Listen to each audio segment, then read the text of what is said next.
Today we have the 2020 Hyundai Kona. This vehicle has done just over 29,000 miles.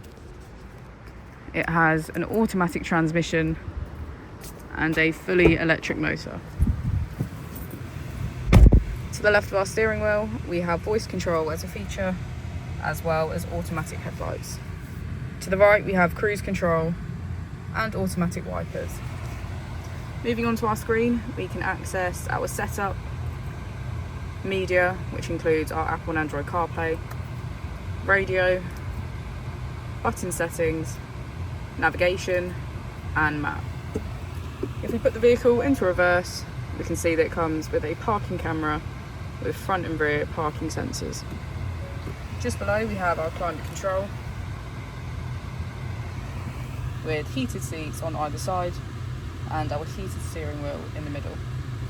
If we press our drive mode button, we can switch between comfort, sport, eco, and if we hold down, eco plus.